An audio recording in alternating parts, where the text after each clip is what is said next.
যারা মিথ্যা বা বিকৃতভাবে কোনো বক্তার বক্তব্য উপস্থাপন করে ফটোকার্ড, কন্টেন্ট ইত্যাদি বানিয়ে মানুষের ভাবমূর্তি নষ্ট করে ভিউ সংগ্রহ করে, তাদের এ কাজের কি গুনাহ হয় এবং পরিণতি কি হবে?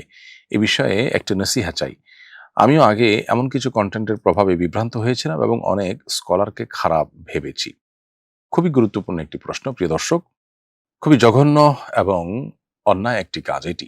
আমাদের সমাজে সোশ্যাল মিডিয়াতে আজকাল প্রচুর পরিমাণে এ ধরনের ফটোকার্ড আমরা দেখতে পাই। আমি নিজেও এর ভিকটিম।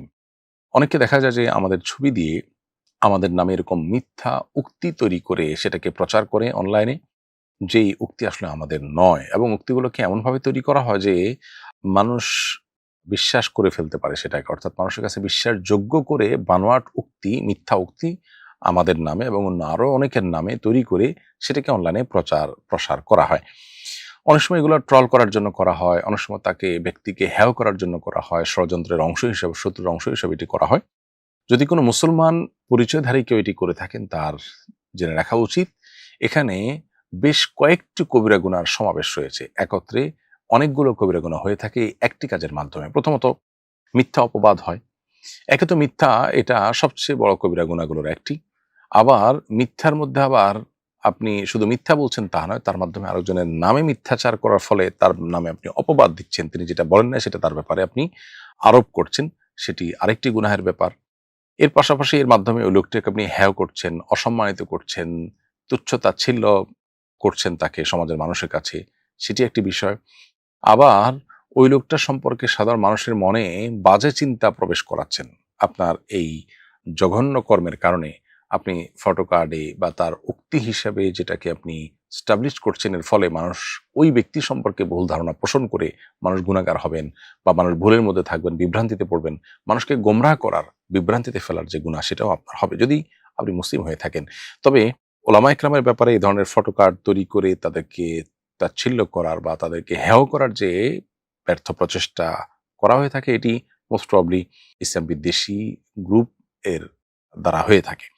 যাদের মধ্যে আল্লাহর ভয় নেই, আখিরাতের ভয় নেই, তারা যদি এই কাজটি করেন, তো আমরা বলতে চাই তাদের বিবেক অন্তত তাদেরকে বাধা দেওয়ার কথা। আপনার সাথে কারো শত্রুতা থাকলে আপনি যা খুশি তা করতে পারেন না। আপনি একটি অন্যায় কাজ অন্তত করতে পারেন না। লোকটির প্রতি অবিচার আপনি অন্তত করতে পারেন না। আমরা অবশ্য মুসলমান, আমাদেরকে কোরআন শিক্ষা দিয়েছে। আল্লাহ বলেছেন, ওয়ালা ইয়াজরিমান্নাকুম শানাআনু কওমিন আলা আল্লা তা'দিলু ই'দিলু হুয়া আকরাবু লিত-তাকওয়া। কোন সম্প্রদায়ের প্রতি তোমাদের কোনো কারণে শত্রুতা থাকতে পারে। এর মানে এই নয় যে তোমাদের এই শত্রুতার কারণে তার প্রতি কোনো অবিচার করা তোমার জন্য হালাল হয়ে যাবে। বরং বেইনসাফি করা তোমার জন্য কোন অবস্থাতে জায়েজ নয়। সবসময় ইনসাফ বজায় আমাদেরকে রাখতে হয়। কোরআন কিন্তু সেই নির্দেশনা আমাদেরকে দিয়েছে। অতএব আমরা যদি মুসলিম পরিচয় দিয়ে থাকি, তাহলে সেক্ষেত্রে যত বড় শত্রুই হোক না কেন, তার নামে মিথ্যা উক্তি বানিয়ে সেটা দিয়ে ফটোকার্ড তৈরি করে অনলাইনে মানুষকে বিভ্রান্ত করা, এটা নাজায়েজ এবং গুনাহের কথা। সর্বমনা মানুষকে বিভ্রান্ত করা, একজন মানুষের সম্মানহানি করা, তার ব্যাপারে মিথ্যা অপবাদ দেওয়া, অনেকগুলো কবিরা গুনার সমাহার এখানে একসাথে আছে। একটা মানুষের জাহান্নামে যাওয়ার জন্য আর বেশি কিছু প্রয়োজন নেই। আর ইসলাম বিদ্বেষী কেউ যদি এরকম কিছু করে থাকেন, তার বিবেক অন্তত তাকে এই ধরনের কাজ থেকে বিরত রাখা উচিত। যদি তা না হয়, তাহলে তিনি শুধু অমুসলিম নন, তিনি বিবেচনাহীন একজন মানুষ। তার নিজের বিচার তার নিজের করা উচিত। আল্লাহ তাআলা আমাদেরকে এই ধরনের জঘন্য কর্মকাণ্ড থেকে বেঁচে থাকার তৌফিক দান করুন। কোনো অমুসলিম যদি কোনো কারণে আপনার রোষানল থাকে বা আপনি তার প্রতি কোনো কারণে ক্ষুব্ধ থাকেন, তার ব্যাপারেও আপনি এই মিথ্যাচার করার অধিকার ইসলাম আপনাকে দেয়নি, সে শিক্ষা ইসলাম আমাদেরকে দেয়নি। গত শুক্রবার আমাদের মসজিদের খতিব যারা ফুটবল খেলা দেখে ও সাপোর্ট করে, তাদের ঈমান নিয়ে প্রশ্ন তুলেছেন। অথচ ইউটিউবে দেখলাম বিশ্ববিখ্যাত দায়ী ডক্টর ইয়াসির কাদি এটাকে মুবাহ হিসাবে ব্যাখ্যা করেছেন। আলেমদের মতামতের এত ভিন্নতা কেন? আপনি বিষয়টাকে কিভাবে দেখছেন? প্রিয় দর্শক, আপনার মসজিদের খতিব সাহেবের বক্তব্য কিংবা ডক্টর ইয়াসির কাদির বক্তব্য, তার কোনোটি শোনার সুযোগ আমার হয়নি। আমি আপনাকে মোটা দাগে একটি কথা বলে রাখি, সেটি হলো যে বিষয়ে সরাসরি কোরআন বা হাদিসের কোনো ভাষ্য নেই, কোরআন হাদিসের বিভিন্ন মৌলিক নীতিমালা বা ভাষ্যের আলোকে ওলামায়ে কেরাম যেটিকে বোঝার চেষ্টা করেছেন, গবেষণা করার চেষ্টা করেছেন এবং ব্যাখ্যা করেছেন, সে বিষয়গুলো হলো ওলামায়ে কেরামের যার যার বুঝ এবং কনসেপ্ট অনুযায়ী, গবেষণা অনুপাতেই তারা সিদ্ধান্ত দিয়ে থাকেন। যেহেতু মানুষের বুঝ বিভিন্ন রকম হয় এবং মানুষের সবার বুঝ একরকম হয় না, সেক্ষেত্রে ওলামাদের একাধিক মত হওয়াটা এ ধরনের বিষয়গুলোতে অস্বাভাবিক নয়। আপনি যদি দলিলের ধার বুঝতে পারেন, তাহলে সেক্ষেত্রে আপনি সেটি খেয়াল করলে আপনার কাছে সিদ্ধান্ত গ্রহণ করা, কোন মতের উপর আপনি আমল করবেন সেটা গ্রহণ করা আপনার জন্য সহজ হবে। এর বাইরে একটা মৌলিক বিষয় আছে লক্ষ্য করার মতো, সেটি হলো এ ধরনের ইস্যুগুলোতে আমাদের জন্য সতর্কতামূলক পেহলু বা সতর্কতামূলক দিক অবলম্বন করাটা হলো আমাদের জন্য অধিকতর যুক্তিযুক্ত। বিশেষ করে যেখানে হালাল এবং হারাম নিয়ে সংশয় দেখা যায়, জায়েজ এবং নাজায়েজ নিয়ে সন্দেহ সৃষ্টি হয়, সেখানে সতর্কতামূলক সাইডে থাকতে হলে আপনাকে নাজায়েজকে অগ্রাধিকার দিয়ে আপনি একান্ত নিরুপায় না হলে সেটা থেকে বিরত থাকবেন।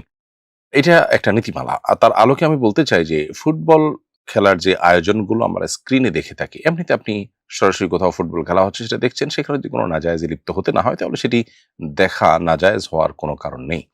ধরুন কেউ 3 কোয়ার্টার বা ফুল প্যান্ট পরে ফুটবল খেলছেন এবং মাঠে আপনি সেটি দেখছেন। এই দেখা আপনার জন্য কোনো নাজায়েজ কাজে লিপ্ত হওয়ার কারণ নয়, প্রত্যক্ষভাবে সরাসরিভাবে। তাহলে সেক্ষেত্রে এটি দেখা নাজায়েজ নয়।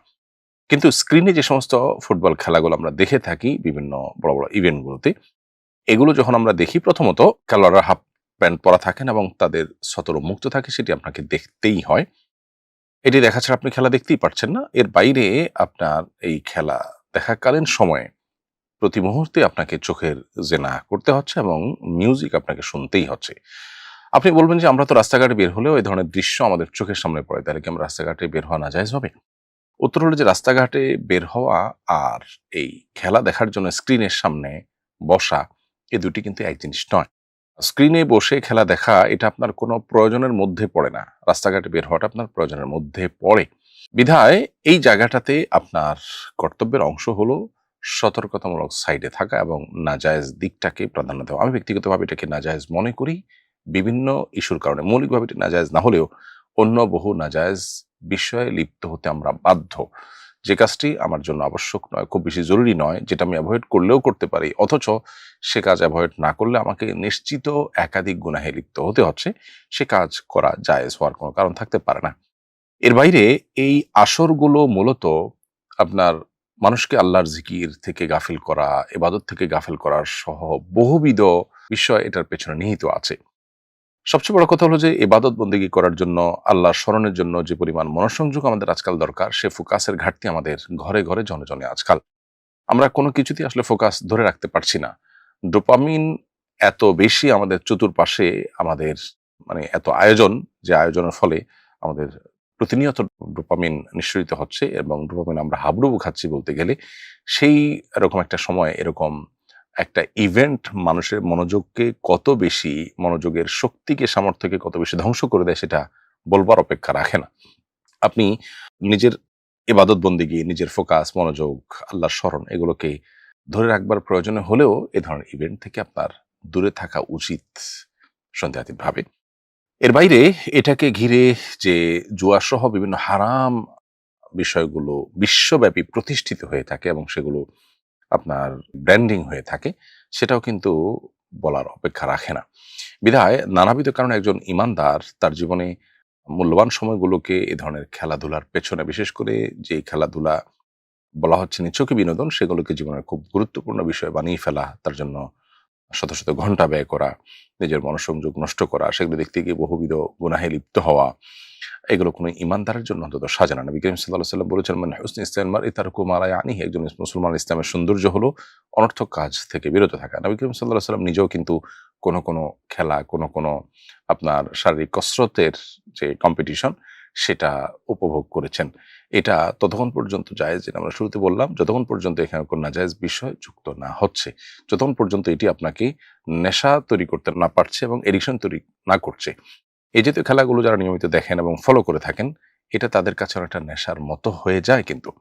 বিধায় এই বিষয়গুলো নিয়ে আমাদের ভাববার যথেষ্ট সুযোগ আছে এবং এটিকে জায়েজ যদি কোনো আলেম বলেও থাকেন, তারপরেও সতর্কতামূলক সাইড হবে আপনি এটা থেকে দূরে থাকা, এভয়েড করা। পশ্চিমে যে সমস্ত ওলামা একরাম থাকেন, তারা পশ্চিমের প্রভাবে অনেক ইস্যুতেই তারা কিন্তু বেশ খানিকটা বলা যেতে পারে মডারেট হয়ে থাকেন, বেশ খানিকটা তারা কম্প্রোমাইজিং হয়ে থাকেন। সেটা পরিবেশের প্রভাব অনেকটা বলতে পারেন। এই বিষয়টা কিন্তু বিভিন্ন ক্ষেত্রে আমরা দেখেছি। সমকামীদের মতো একটি স্পষ্ট হারাম বিষয়, যে বিষয়ে আমাদের কোনো দ্বিমত নেই, ভিন্নমত নেই, সে ব্যাপারে দৃষ্টিভঙ্গি কি হবে? এ বিষয়ে আমি পশ্চিমের আলেমদের মতামত শুনে বেশ অবাক হয়েছি। সব আলেমদের না, কোনো আলেমের মতামত শুনে বেশ অবাক হয়েছি। তো এই জন্য কেউ যদি কোনো হারাম বা কুফর দ্বারা পরিবেষ্টিত এলাকায়, কাফের অধ্যুষিত এলাকায় বসবাস করেন, সেখানে সব কথা তিনি মন করে বলতেও পারেন না, এবং এলাকাতে যে তার ওই অঞ্চলে যে হারাম বা কুফরের ছড়াছড়ি আছে সেটার প্রভাব তার মধ্যে কিছু না কিছু হলেও পড়ে, আর কিছু না হোক একটু হলে তিনি কম্প্রোমাইজিং হয়ে যান। ফলে এই বিষয়টিও আমাদেরকে মাথায় রাখতে হবে সিদ্ধান্ত নেওয়ার ক্ষেত্রে। একজন বাবা বৃদ্ধাশ্রমে বসে ছেলে মেয়েদের অভিশাপ দিয়েছেন এবং বলেছেন তার সন্তানরা যেন তার মৃত্যুর পর লাশটাও না ছুঁইতে পারে। সম্প্রতি এটি মিডিয়ায় ভাইরাল হয়েছে। ঘটনাটি আমাকে গভীরভাবে ভাবিয়েছে। আমার মেয়েও আমার কথা শুনে না। ছেলে মেয়ে এবং বাবা মায়ের উদ্দেশ্যে একটু নাসিহা করবেন প্লিজ। প্রিয় দর্শক, বিভিন্ন মিডিয়া মারফত এই ঘটনাটি আমাদেরও চোখে পড়েছে এবং বাবার সে কান্না ভেজা চেহারা, মলিন চেহারা, সেটি আমাদেরও চোখে পড়েছে। এ যুগে নিজের সন্তানকে মানুষের মতো মানুষ বানানোর মতো কঠিন কাজ আরেকটি সম্ভবত নেই। গোটা বিশ্বের চতুর্দিকে তাকালে আপনি দেখতে পাবেন আমাদের সন্তানদেরকে আধুনিক, ক্যারিয়ারিস্টিক, শিক্ষিত করবার নাম করে নানাভাবে তাদের মোরালিটি ধ্বংস করে দেওয়া হচ্ছে। সন্তানদেরকে পশ্চিমা পৃথিবীতে তো নিয়মিত বাবা মা থেকে দূরে সরাবার বিভিন্ন আয়োজনই করা হয়। অর্থাৎ বাবা মার সাথে সামান্য কোনো মনোমালিন্য হলেও কর্তৃপক্ষ বা প্রশাসন সেটাকে কেন্দ্র করে বাবা মা থেকে তাদেরকে বিচ্ছিন্ন করবার বহুবিধ উদ্যোগ নেয়। কখনো সেটাকে মিটমাট করার, মীমাংসা করবার উদ্যোগ নেয় না। আল্লাহ তাআলা সাধারণ অন্য মুসলমানদের ক্ষেত্রেও বলেছেন ওয়াসলুহ খায়র, মীমাংসা উত্তম। আল্লাহ বলেছেন ফাসলিহু বাইনা আখাওয়াইকুম, তোমরা মুসলমানরা পরস্পরের মধ্যে মীমাংসা করবার চেষ্টা করো।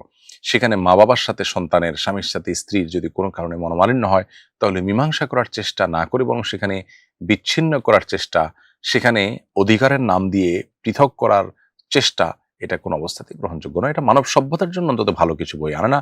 এটি বোঝার জন্য অবশ্য পণ্ডিত হওয়ার প্রয়োজন নেই। বহু পরিবারের হাহাকার আমরা শুনতে পাই শুধুমাত্র এই কৃষ্টির কারণে, কালচারের কারণে। প্রিয় দর্শক, আমাদের সন্তানদেরকে আমরা দিনী চেতনায় উদ্বুদ্ধ করা, এটা কত গুরুত্বপূর্ণ, এ ধরনের ঘটনাগুলো বারবার সে বিষয়টিকে আমাদেরকে স্মরণ করিয়ে দেয়। আমাদের সন্তানরা দুধে ভাতে থাকুক, তারা শিক্ষিত হোক, তাদের ভালো একটা কেরিয়ার গঠন করুক, তারা একটা ভালো জায়গায় যাক, এই বিষয়গুলো আমাদের প্রত্যাশা থাকাটা দোষণীয় নয়। কিন্তু এর চাইতে বেশি আমাদের প্রত্যাশিত বিষয় হওয়া উচিত তারা যেন আল্লাহভীরু হয়, তারা যেন আল্লাহর গোলাম হয়, আল্লাহর দাস হয়ে ওঠে। এই জিনিসটি ঠিক রেখে দুনিয়ার যত কিছু তারা অর্জন করতে পারবে সেটা ভালো।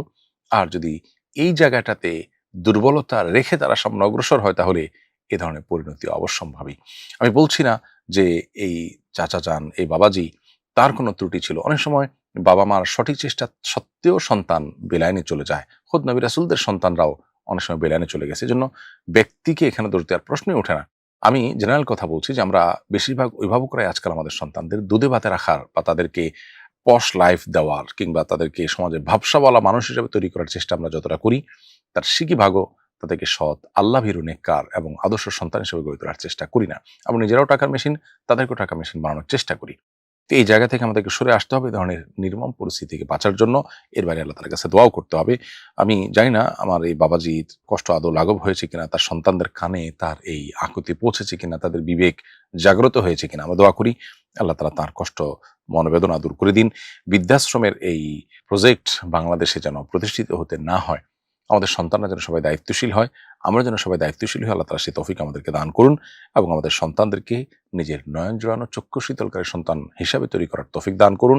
তাদেরকে সমাজের অসুস্থ যে প্রতিযোগিতা আছে সেই প্রতিযোগিতায় না নামিয়ে বরং তাদেরকে ভালো আমল, নেক আমল এবং ঈমানদার হিসাবে বেড়ে ওঠার প্রতিযোগিতা আমাদেরকে অবতীর্ণ করা দরকার।